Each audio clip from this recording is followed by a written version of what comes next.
Hi, it's Dennis Daly. One of the lucky things about having the job I did all those years is I got some nice perks, including some travel.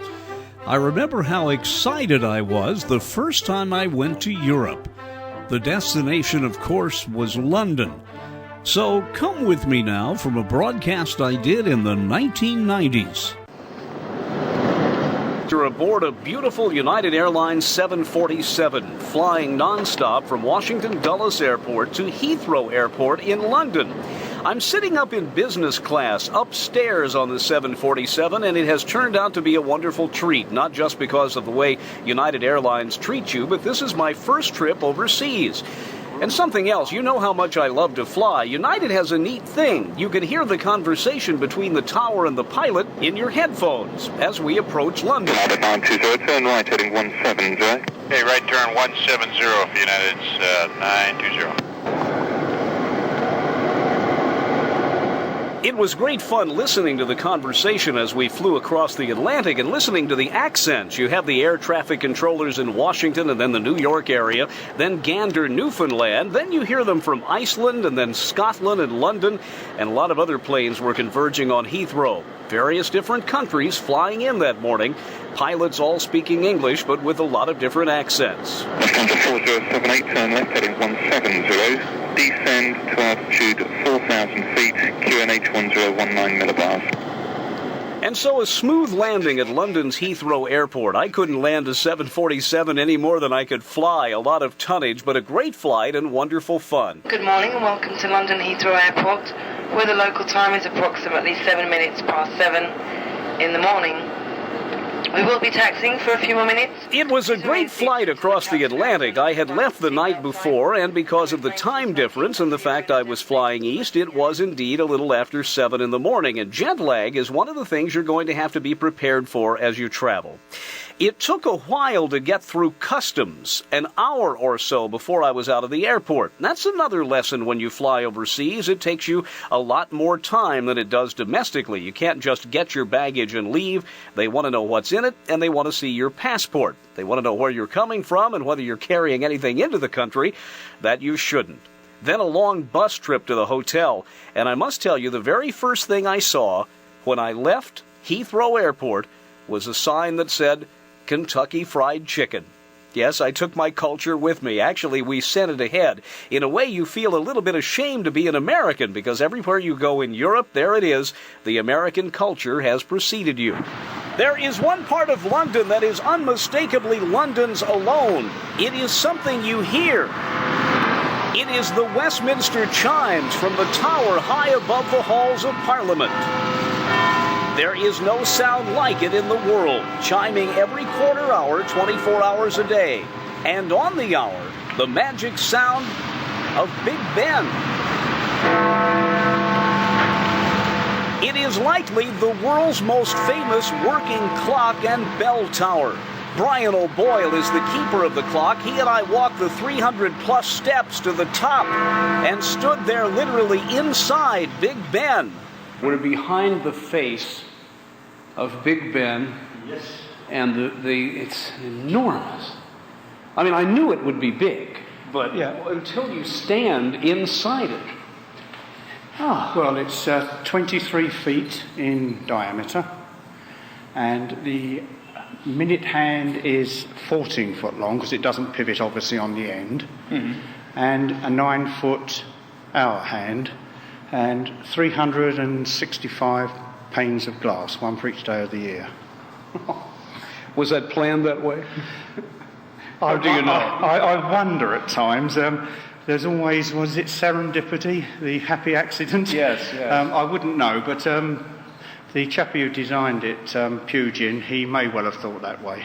Now the shaft, which is far above us, that runs into the mechanism, which is in a room behind us, is itself, 5-6 inches, 4 or 5 inches in diameter? Well, it's a tube, and there's another shaft running. That's right, there would be for the other hand. Yeah, but when you get into the clock room itself, you'll see it's only one tube. And at the end, there's a 12-to-1 gearbox. So it comes off on one tube, and then a gearbox, which will give you the 2 speeds. Can we walk ahead around here? Yeah, of course. You know, for a place which doesn't get that many visitors, albeit because of the the walk up here, it's fairly well kept up here. We're talking to Brian O'Boyle, who is the keeper of Big Ben.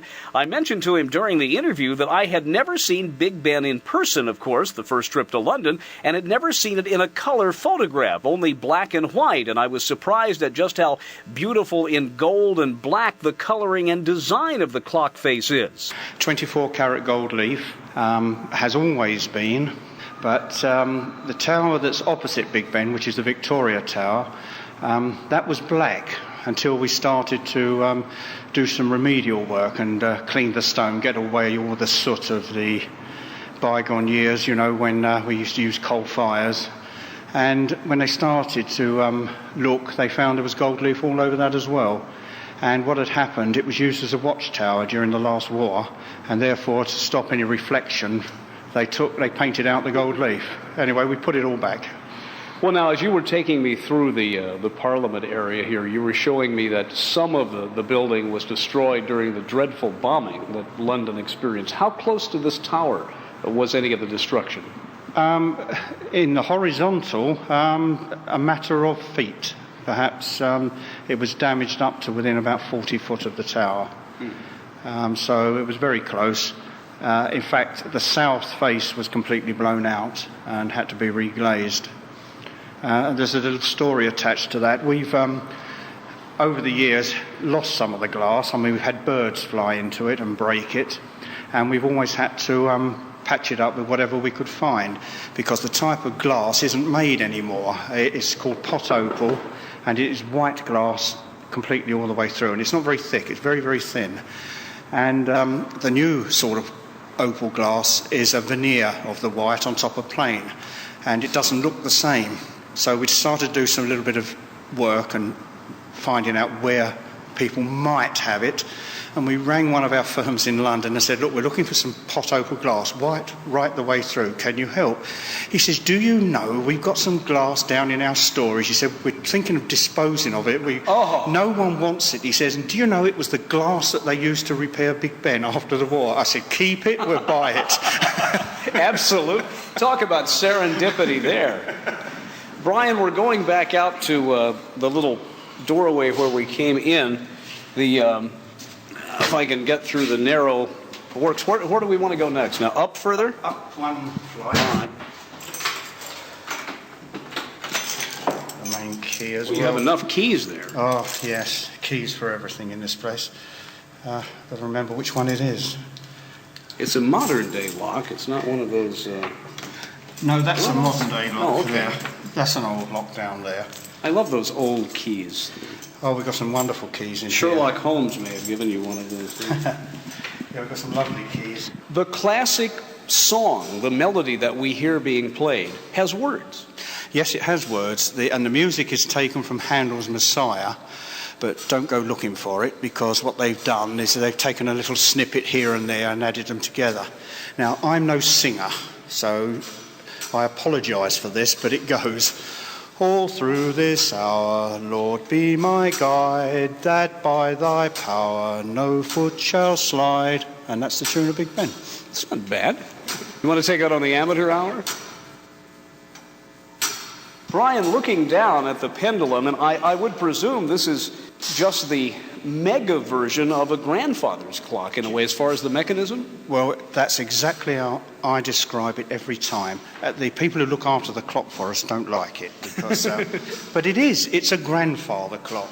It works on a pendulum. It's driven by weights. It's identical. The only thing is that takes it away from the grandfather clock as we know them. The chime and the strike are now wound by an electric motor, but when it was built, it was wound by hand. In other words, you would rehoist the weights, and the weight of the weight keeps pulling the gears. Exactly right. And it used to take 3 men all day long, 8 hours, to do that winding. Now it's done in sort of 20 minutes by an electric motor. But the going train, the bit in the middle that actually drives the clock itself, that takes just, again, probably about 20 minutes, but it's still wound by hand.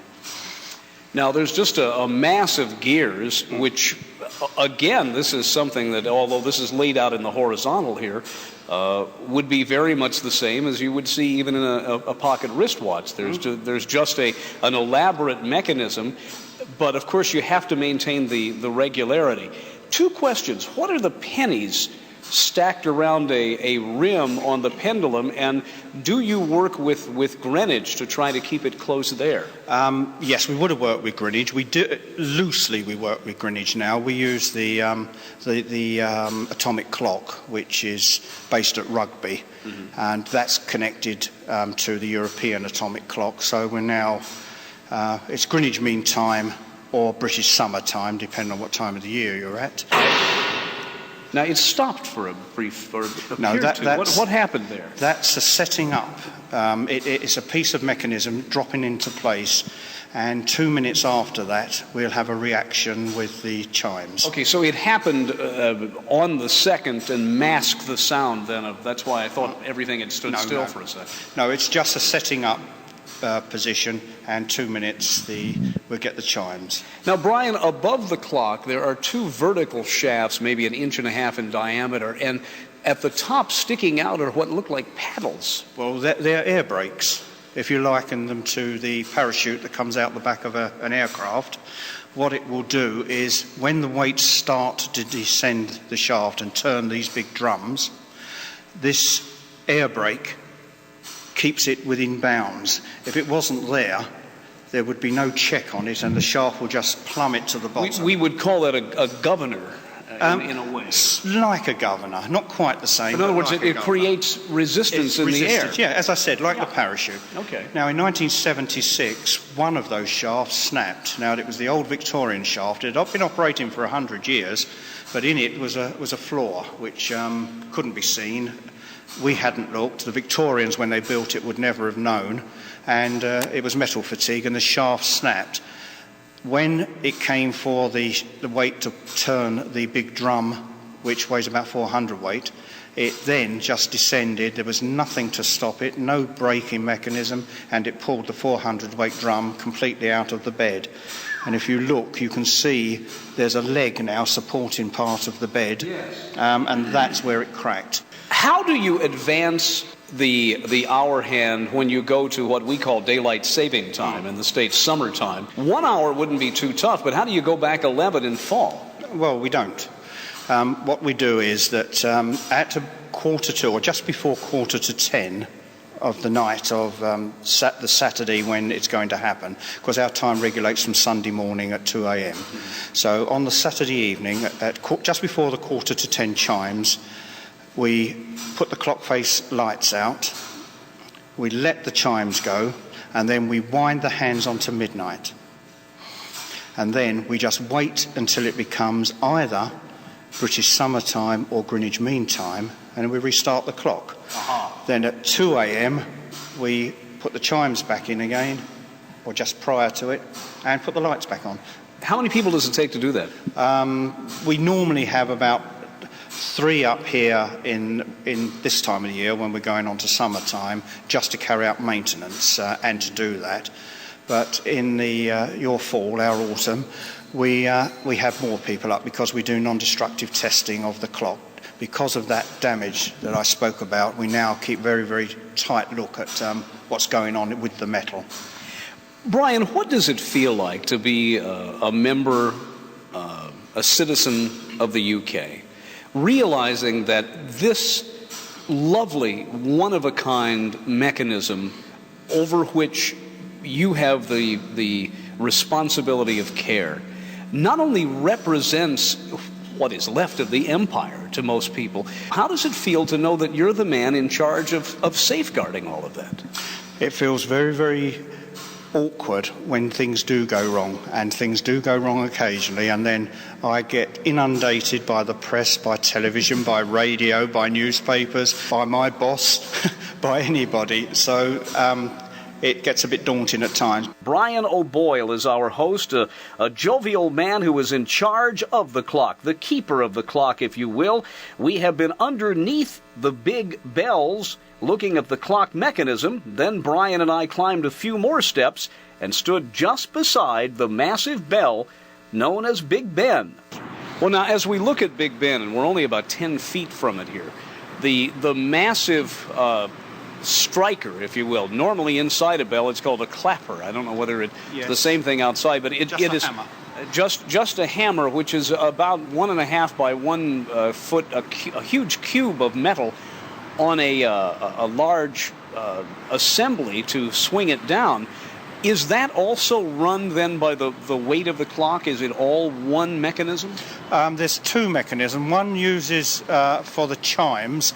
There's one weight that goes down the shaft and operates the chimes, and there's a weight for itself for the actual strike on Big Ben. So there's two weights, two shafts. I still can't imagine we're within a minute or so that we should be this close. Oh, don't worry. About the only thing that's going to suffer will be your recorder. I hope you've got it turned down a bit.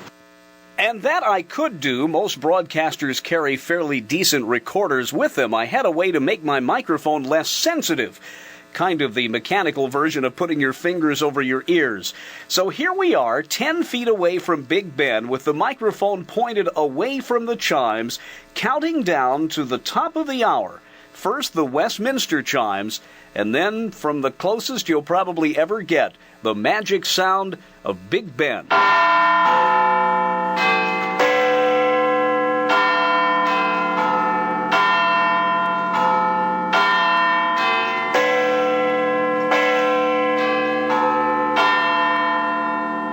Then Brian O'Boyle and I stood back, we watched the hammer raise, and here's the sound.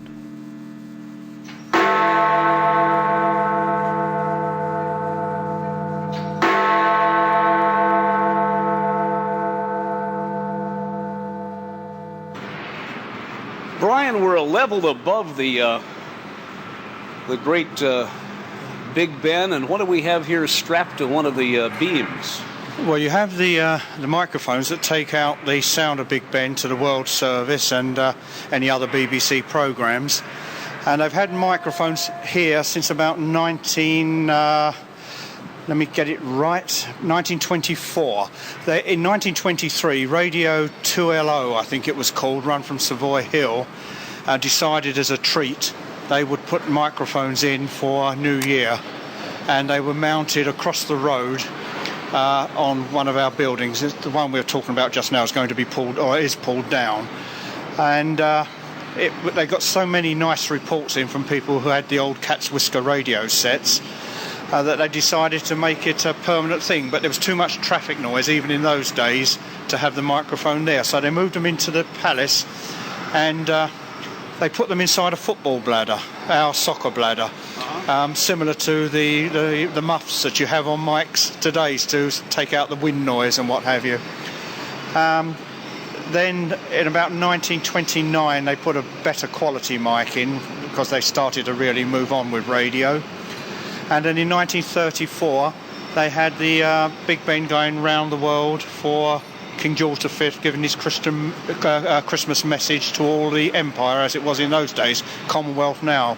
So it'd have gone out to Canada, across the Pacific, down to Fiji, down to New Zealand, Australia, across to Africa, and all the countries that were part of the British Empire of those days. Now, are these two generations of microphones we have here? Yes, the newer ones at the top. These have certainly been here quite a number of years. I wouldn't be able to tell you how many, but quite a number. I'm trying to see the model number. This is I don't know if they won't mind you. It's an EV. It's a 635A. This is what we use in Indiana for basketball games. Well, there you are. Well, you could say this is a sort of sport, couldn't you? Yes, you could. You know, you can drive a nail with this microphone. Sometimes in demonstrations, they will actually. And you're talking on the second most popular. Yes. Right. SM58. Right. But, well, there you are. Amazing. Boy, will I have stories to tell when I get home. Yeah. But I suppose you've got to have a microphone that's going to take Certainly, a bit of mucking about with. So the cords run over here, and then this is some type of amplifier, I guess they have here. That's just a connection box. Just a relay and point. it takes it down to an amplifier so they're down almost at ground level. Okay. So you're running mic level until you get down. Makes a heck of an antenna, though. They must... I think we're all right at the moment, because quite often I'm up here and the phone will ring and I'll get the BBC engineer coming on to us. He may even be listening now, saying, would you mind being quiet? We're trying to broadcast. I hope not. Well, we waited till after the hour was over. Can we go up there? Yes. All right. One more set of... Keep it open all the time. I see. One more set of spiral steps. You know, at the Mormon Tabernacle in Salt Lake City, there's a bell called the Nauvoo Bell, which is named for the town in Illinois where they first settled until they were cruelly forced out. And it is set to our time standard, and the large 50,000 watt AM station KSL actually superimposes that sound over its program. And during a college football game, you'll hear bong in the background. Now Oh, what a view. I've done another little broadcast. Now, I'm sure it's Illinois. Now, what's the radio station? Well, let's see. The big ones in Illinois are... It's a rock and roll station. Well, they used to be WLS, WLUP, WGN, WMAQ. What am I thinking? Yes, there's so many of them now with different... And they change their call signs all the time. Yes, one of the directors comes over here on a regular basis, and when he comes over, he gives me a ring. Can I come and see you? And we have a little chat. Yes. Oh, Brian, this is worth a trip. The view from up here is incredible. Well, as you can see, this is what we call the Ayrton light, so named after a designer of lighthouses. And what it is, it's the signal light. It tells when the house is sitting at night. At the other end of the palace, you have Victoria Tower, and a flag will fly there during the day. It was said to be been put there because Victoria liked to know when Prince Albert, who would have been in the House of Lords, was on his way home, because it can be seen from Buckingham Palace. I see. Now we have, is this the Lambeth Bridge? Yes, here? Lambeth Bridge, that's right. And I went over to the Garden Museum the other day across a lovely place. Rosemary, I can't think of her last name, she and her husband do a wonderful job over Oh, right. Yes, a nice view. As I say, you can see Victoria Tower now, and the flag. The flag's hanging a bit limp. The wind must be just at the odd direction. It hasn't picked it up yet. No, but you can see the gold that we were talking about earlier. Yes. Now, up until about 2 years ago, when we refurbished the whole of that tower, that was black. And then in refurbishing it, we found the gold, and of course we then decided to find out why, and that's why it was blacked out, because it was a spotting area during the war. What's the craziest question you've ever been asked? This one? I don't know if I've had any crazy ones. I've had some funny ones, but no, I've never had a real crazy. I have had one sort of people saying, "Where do you wind it from?" When I was down. Can you imagine how big the key level would be if it were wide? How big the spring would be? Well, as it happened, down the opposite, there's a road called Cannon Street, and lying behind a set of railings is a key. It's about 20 foot long, and is of the type you used to wind up toy cars with in the old days. But basically what it was for, there's a gas valve far down in the ground, and it was for opening and closing it. And I told them that was the key. That was the key, yes. I asked Brian about a communications tower I could see in the distance. British Telecom Tower. It used to be the highest building in London, and it's used by British Telecom for its position for its dishes for telephones and the like. I notice you have a brand new office building somewhere right down there on the Thames that's kind of trying to be Big Ben. It has a huge clock. I don't know what it is. It's that white building. Yes, the Shellmex building. Is that what that is? is? It's the Shellmex. It's, Shell oil. Shell oil. Yeah, and it was built. Well, you can see it's a bit Art Deco looking, so I suspect it was built around about 2930. Yeah, Shellmex building. Have you been up that clock? Never, no.